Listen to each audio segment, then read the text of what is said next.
আসসালামু আলাইকুম, কেমন আছেন সবাই? চলে আসলাম লাল টুকটুকে একটি বেবি ফ্রকে ড্রয়িং টিউটোরিয়াল নিয়ে। চলুন তাহলে ভিডিওটি দেখা যাক। এখানে আমি A4 সাইজের একটি পেপারে ড্রয়িংটি করে নিয়েছি ফুলগুলোর। এবার আমি এই পেপারটি জামার নিচে রাখবো, রেখে তারপর আমি ফুলের ড্রয়িংটি করব।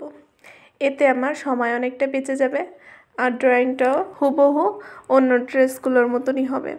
আপনাদের পছন্দের যে কোনো ডিজাইন A4 পেপারে বা কোনো শক্ত কাগজে আপনারা এভাবে এঁকে রাখতে পারেন, তাহলে আপনাদের সময় বেঁচে যাবে আর কষ্টও অনেকটা কম হবে।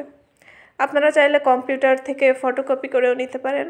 এই ড্রয়িংটি আমি করছি হিট ইরেজেবল পেন দিয়ে। এটা ছিল অফ হোয়াইট কালার।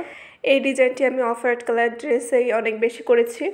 জলপাই কালারের একটি ড্রেসও আমি এই ডিজাইনটি করেছি, অনেক সুন্দর হয়েছিল। ইনশাল্লাহ লাল ড্রেসটিও অনেক সুন্দর হবে।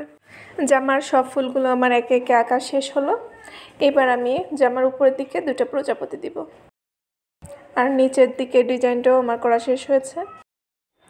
এই যে আমার লাল টুকটুকে ড্রেসের ফাইনাল লুক।